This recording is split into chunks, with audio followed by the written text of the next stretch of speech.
Pihak termohon, ada pertanyaan? Cukup. Bawaslu dari meja hakim, silakan Yang Mulia. Baik, terima kasih Yang Mulia Pak Ketua. Terima kasih ahli untuk keterangannya. Saya ingin menindaklanjuti pertanyaan dari Pak Refli tadi. Berkaitan dengan putusan MK yang kita tahu tidak saja bersifat erga omnes, tetapi juga self-executing yang akan dilaksanakan sebagaimana dalam adresat putusan itu. Nah, dalam kaitan putusan 90, PKPU ada putusan MK yang harus berkonsultasi dengan DPR. Tapi pada masa itu dalam fakta persidangan itu dinyatakan bahwa DPR pada waktu itu masih reses. Kemudian KPU mengeluarkan surat edaran. Pertanyaannya adalah, apakah surat edaran itu bisa dijadikan sebagai pegangan pengganti sebelum PKPU itu dirubah? Itu saja. Terima kasih. Silakan Pak Andi Asrun, dijawab singkat-singkat saja. Terima kasih Yang Mulia. Terima kasih atas segala pertanyaan disampaikan kepada saya. Perkenankan saya menjawab pertanyaan satu persatu. Mudah-mudahan bisa dijawab. Jadi, Saudara Heru ya, pertanyaan pertama terkait dengan pemilu dan pemilu kada. Dari pihak terkait dulu. Dari pihak terkait ya, saya lupa saya. Ya, saudara pihak terkait ya, Profesor Ojek Kaligis. Ya, terkait dengan persoalan pemilu dan pemilu kada. Memang sejak awal ya, rahim amandemen konstitusi, rahim amandemen Undang-Undang Dasar 45 itu membedakan, tidak masukkan Prof. Oce. Pemilu kada, pemilu kepala daerah ke dalam sistem pemilu nasional dibedakan. Dikatakan pemilihan kepala daerah dilakukan secara demokratis.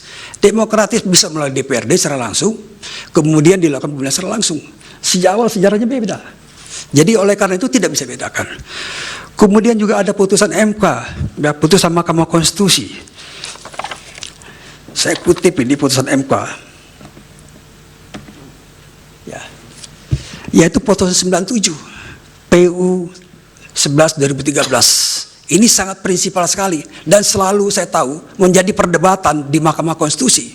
Apakah pemilu kada itu masuk rejim pemilu? Dan bagaimana penanganan sengketa pemilu? Bahwa putusan ini mengatakan itu inkonstitusional. Walaupun sudah dirubah oleh kemudian. Tetapi sejatinya dalam rahim Mahkamah Konstitusi mengatakan kita keluarkan ini pemeriksaan sengketa pemilu. Biarkan dibentuk oleh pengadilan khusus. Mari kita jadikan Mahkamah Konstitusi sebagai peradilan undang-undang, biar marwah kenegarawan itu lebih tinggi, lebih melekat. Itu jawaban saya yang secara itu. Kemudian soal penetapan hasil ya, misalnya ada putusan pemilu kada ingin diterapkan dalam kasus pemilu presiden, saya kira dari ajasnya saja, dari lahirnya rahim ide pemilu kada itu berbeda dengan pemilu nasional dan implikasinya beda. Bayangkan kalau tiba-tiba semuanya dirubah, diulang secara total, mulai dari mana? Dan ada satu lagi yang menurut saya ada satu keanehan, ketika ada permintaan untuk mencoret hanya Gibran Rakebumi sebagai cawapres, bagaimana mencari pengganti Gibran ini untuk mendampingi Pak Prabowo Subianto sebagai paslon calon presiden 02? Ini pertanyaan-pertanyaan yang seolah-olah tidak mau dijawab, seolah-olah dibiarkan begitu saja. Sekali lagi, penetapan Gibran berdasarkan putusan Mahkamah Konstitusi adalah konstitusional. Kalau Anda keberatan terhadap Mahkamah Konstitusi, bukan terhadap produk KPU. Dan sekaligus saya jawab pertanyaan Repli ya, bahwa memang ada persoalan yang dalam pemilu kada. Saya berikan contoh ekstrim Pak Repli, Pak Bambang ya, terkait dengan pemilu kada Bengkulu Selatan 2008. Itu sangat ekstrim kondisinya. Seorang yang pernah dihukum penjara karena terlibat pembunuhan cinta segitiga, dihukum 7 tahun. Namanya beda. Nama di KTP, nama di kampung, nama di kampus beda. Nama aslinya adalah Dirban Mahmud. Tapi nama di KTP, nama di kampus, Robi namanya, supaya lebih keren karena tinggal di kota. Ya. Tapi oleh mahkamah digali kebenarannya itu, karena situasi ekstrim sekali. Dicari data tidak ada.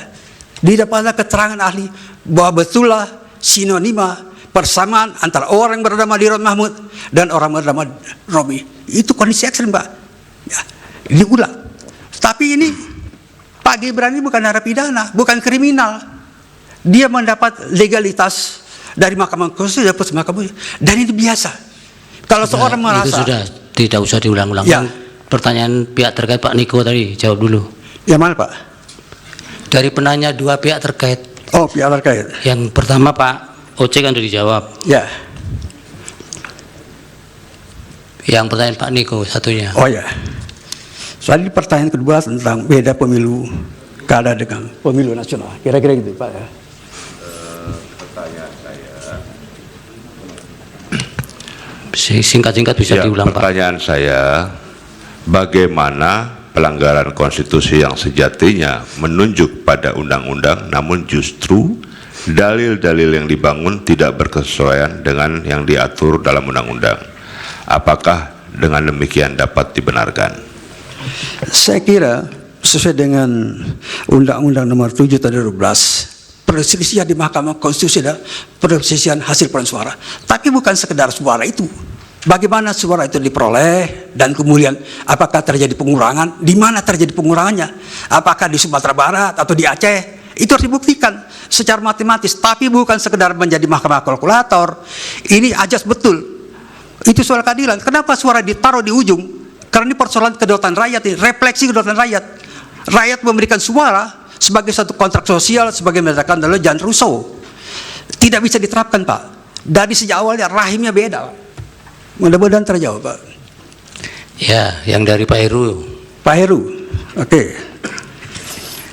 Pak Heru tadi bertanya soal apakah putusan yang dalam pemilu kada, sengketa pemilu kada bisa diterapkan dalam pilpres, kira-kira gitu ya. Saya bilang nggak bisa. Kenapa? Karena implikasinya sekali lagi, ya sejarah asal muasalnya beda. Implikasinya ada mengerti. Ya, kalau saya suruh ulang secara langsung, kenapa suruh ulang langsung? Menggugurkan, pertama-tama diminta menggugurkan Gibran. Ya, hanya Prabowo bertanding, dicari ganti. Ini tidak sesuai dengan sistem hukum. Ini pendapat yang tidak berdasar hukum. Kemudian kalau Pak Prabowo misalnya dan Gibran diskualifikasi, putusan MK tidak mengenal diskualifikasi, tidak mengenal diskualifikasi. Silakan lihat, kaji. Saya sudah meneliti persoalan ini dan sudah menulis 17 buku tentang ini. Jadi saya ngerti itunya. Jadi nggak bisa, Pak. Ya, kemudian terjadi perkembangan. Ya, perkembangan tentang apakah perkara itu datang dari pilkada segala macam. Saya lihat sekali lagi, Pak. Ya, sekali lagi, sejatinya mahkamah ini, mahkamah ya, dilihat dari putusan-putusan dan kemudian sejarah perdebatan putusan MK. Mahkamah ini ingin menyampingkan kok, mengeluarkan pemeriksaan sengketa pemilu keluar dari MK agar MK konsisten mengadili hanya perkara perundang-undangan. Itu, Pak. Jadi tidak selamanya misalnya perkembangan kemudian ingin diterapkan. Itu tahun berapa? Kembali pada Mas Bambang bahwa putusan 2019, Pak, itu jelas menggarisbawahi bahwa sengketa proses di Bawaslu di MK-nya. Saya kira itu jelas, Pak. Saya kira mudah-mudahan sudah terjawab, Mas Bambang. Oh, yang kedua Mandana, belum. Mas yang Repli, kedua, yang ya, quote non Mas tadi. Heru ya. Yang quote non tadi. Ya, quote non itu. Kira-kira itu jawabannya. Bukan, Yang seandainya mana? tidak bisa. Kan tadi ahli ternyata menerangkan tidak bisa di Mahkamah Konstitusi. Kemana keadilan itu bisa dimohonkan penyelesaiannya? Nah, itu soal nanti, Pak. Itu soal politik hukum, ya. Nggak bisa dibahas sekarang. Perlu rapat dulu DPR yang baru ini dengan pemerintah Presiden Prabowo Gibran. Ya, yang pertanyaan Pak Repli, jawab. Nah, ini tadi dikutip putusan sengketa Pilpres 2004 ya. Kita pakai yang terakhir, Pak, 2019. Kembali lagi, itu yang paling anyar, paling baru. Silakan Bapak baca secara teliti, ya, putusan 2019. Itu jawaban saya, Pak. Bisa dikutipkan nggak 2019 bagian mana yang menjawab atau mendukung pendapat saudara ahli? Gimana? Putusan 2019 itu bisa dikutipkan nggak? bagian mana yang mendukung pendapat saudara ahli bahwa itu hanya hitung-hitungan aja? Izin yang mulia, sebaiknya pertanyaan-pertanyaan Iya. tidak dialogis Melalui seperti hakim ya, ini. Pak Refli. Melalui hakim ya. Enggak. Ya, itu baca Bagian. amalnya saja Pak, gampang itu ya. Anda baca amalnya setelah Enggak, pulang dari Pak, sidang. Pak Ya. Asrun ada penegasan bahwa di putusan 2019 di bagian mana yang Salah. itu menegaskan bahwa Mahkamah Konstitusi hanya mempertimbangkan pada bagian-bagian penghitungan suara saja, tidak berkaitan dengan TSM lah. Contoh Ya. realnya itu. Ada tidak pada bagian Ada, itu? Pak. Ada ya. Ini saya kutip nih. Saya kutip. Bahwa putusan MK ya hasil pemilu 2019 nomor 01 PHPU Pres 17 Romawi 2019 menyatakan antara lain ya, putusan tersebut menegaskan Mahkamah Konstitusi hanya memeriksa perselisihan suara di pemilu presiden dan pelanggaran pemilu dan sengketa proses pemilu ditangani oleh Bawaslu. Ya, kalau Anda lihat tracking sendiri bisa dapat. Ya, itu di bagian dalam putusan. Makasih. Ya, catatannya itu belum menjawab yang mulia ya, Ya. sebagai catatan. Ya. Untuk langkah jawaban Anda periksa Ya, sendiri. itu kita tidak bisa paksa juga. Ahli harus menjawab apa yang Anda tanyakan. Nanti kami yang menilai. Sudah cukup ya? Yang pertanyaan kedua Pak Refli juga sudah ya? Saya kira sudah, Yang Mulia. Sudah komplit. Sudah komplit ya? Ya, Pak. Dari hakim? Oh ya, dari hakim. Jadi kalau saya lihat, karena sifat putusan MK itu adalah self-executing, dia kesampingkan peraturan KPU yang pada saat itu. Dia terapkan putusan MK nomor 90. Tidak ada yang salah. Masa salah putusan MK nomor 90, kemudian diperkuat oleh putusan MK nomor 141. Jadi tidak salah tindakan KPU menerapkan langsung putusan Mahkamah Konstitusi nomor 90. Tidak salah. Saya yakin itu tidak salah. Bukan itu pertanyaan Pak Hakim tadi. Surat edaran itu kemudian menjadi acuan. Ya. Itu apakah bisa dibenarkan atau kemudian ada sesuatu yang salah? Benar, KPU melaksanakan itu berdasarkan putusan MK. Dikesampingkan PKPU. Itu jawaban saya, Yang Mulia. Baik, Pak Hakim. satu lagi pertanyaan dari Yang Mulia Pak Prof. Arif. Ya. Pak Asrun. Ya, Prof. Asrun. Saya nggak bertanya, tapi ini kan didengar publik di seluruh Indonesia. Memberikan pelajaran pada ahli hukum di Indonesia yang muda-muda. Supaya kita kalau bicara clear ya.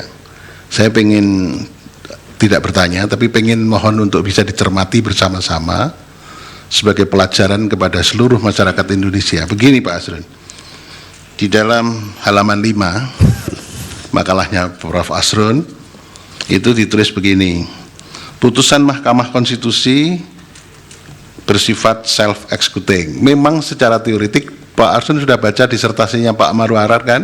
Baca, Yang Mulia. Ya, kebetulan itu di Undip, Ya, saya di ikut Undip. waktu itu ujiannya. Ya, karena saya juga waktu itu jadi dekan, jadi saya tahu persis.